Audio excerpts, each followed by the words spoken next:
Right now, you're watching this video.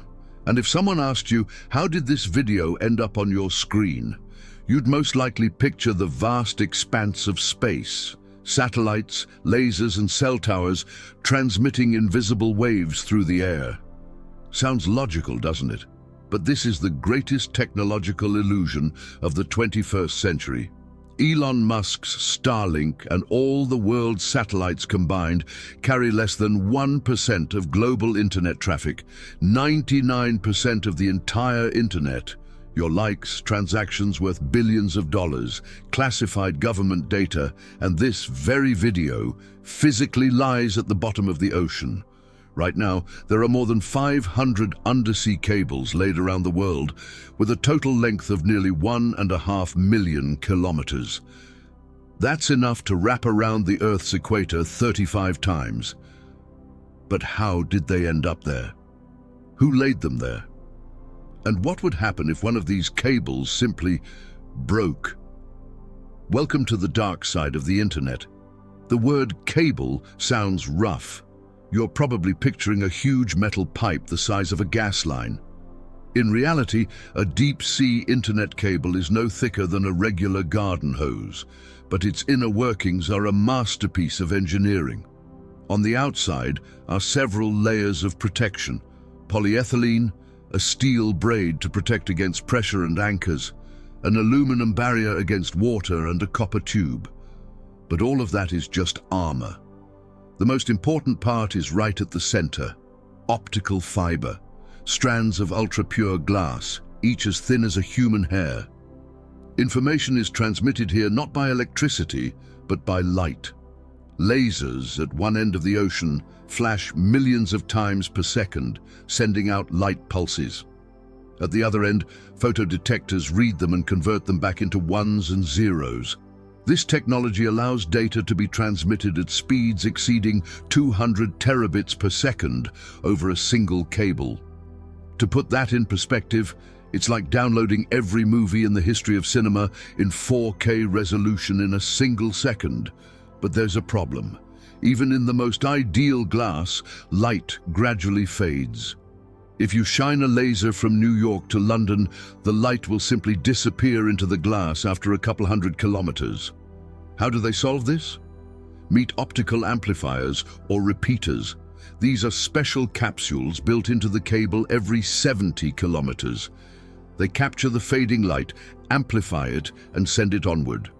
That's why there's a copper tube inside the cable. It carries an electric current of up to 10,000 volts to power these amplifiers right at the bottom of the ocean. But how do you lay 6,000 kilometers of fiber-optic cable across the Atlantic Ocean?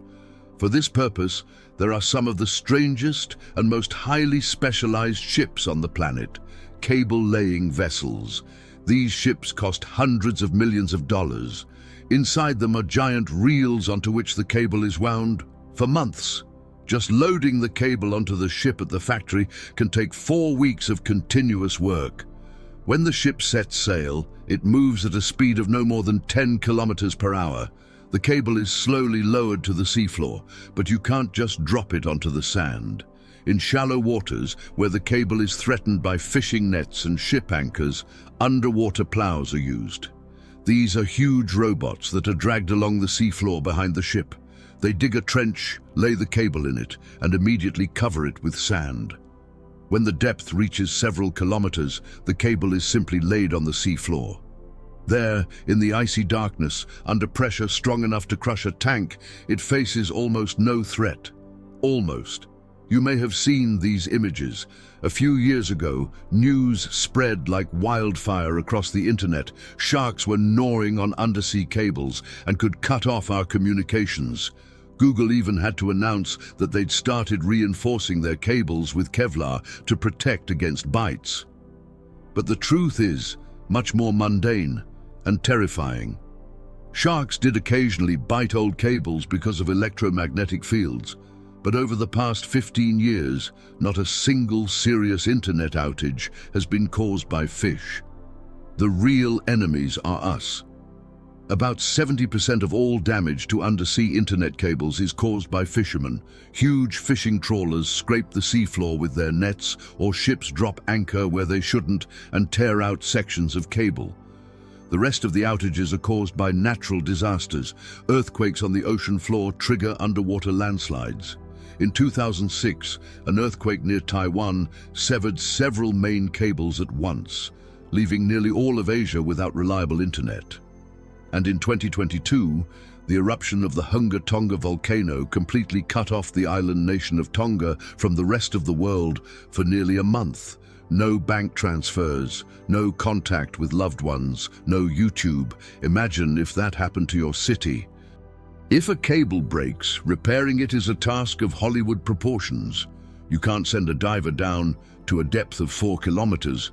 Instead, a repair vessel rushes to the site of the break. First, they lower a remotely operated underwater vehicle to the seafloor. The robot locates the severed ends, trims them, and attaches cables to them. Both ends are hauled aboard the ship, and that's when the magic begins. In a special sterile compartment, while the ship rocks on the ocean waves, engineers use a microscope to fuse together glass fibers as thin as a strand of hair.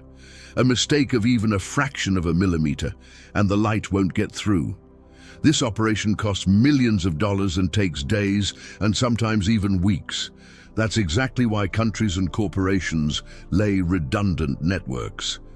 If an anchor cuts the cable between London and New York, your traffic will simply switch to another cable in a fraction of a second. You won't even notice that your ping has increased by 20 milliseconds. Who owns the ocean of data, and can it be eavesdropped on? For a long time, it was believed that undersea cables were the domain of state-owned telecom companies. If we'd filmed this video 20 years ago, we would have told you about the complex alliances between dozens of countries that pooled their resources to lay the cables. But today, the rules of the game have changed dramatically. Do you know who is laying the most new cables right now? Not governments, and not telecom providers. It's the tech giants. Google, Meta, Amazon, and Microsoft now own or lease more than half of the planet's total undersea internet bandwidth.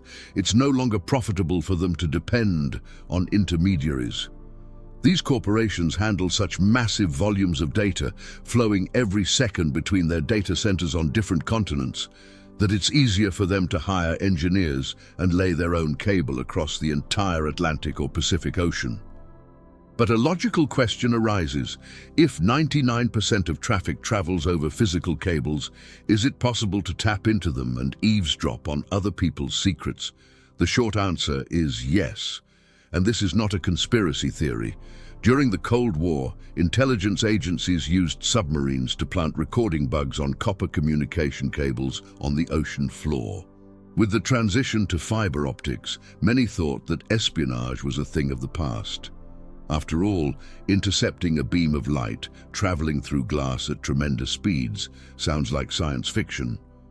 However, modern technology makes even this possible. If an optical cable is carefully bent underwater without breaking it, some of the light will begin to leak through microcracks in the coating. Special equipment can capture this scattered light and copy the information without interrupting the main signal. You won't even know you're being monitored. That said, agents rarely have to go scuba diving. The most vulnerable points of the internet aren't the dark depths, but the landing stations. These are guarded buildings on coastlines where the cable emerges from the water and connects to onshore servers. It is at these nodes that both legal and illegal interception of global traffic most often occurs. The internet isn't magic floating in the clouds. It's an incredibly complex, expensive, and fragile physical infrastructure. It consists of millions of kilometers of glass and steel lying in the most hostile environment on our planet, over which corporations and governments are fighting for control.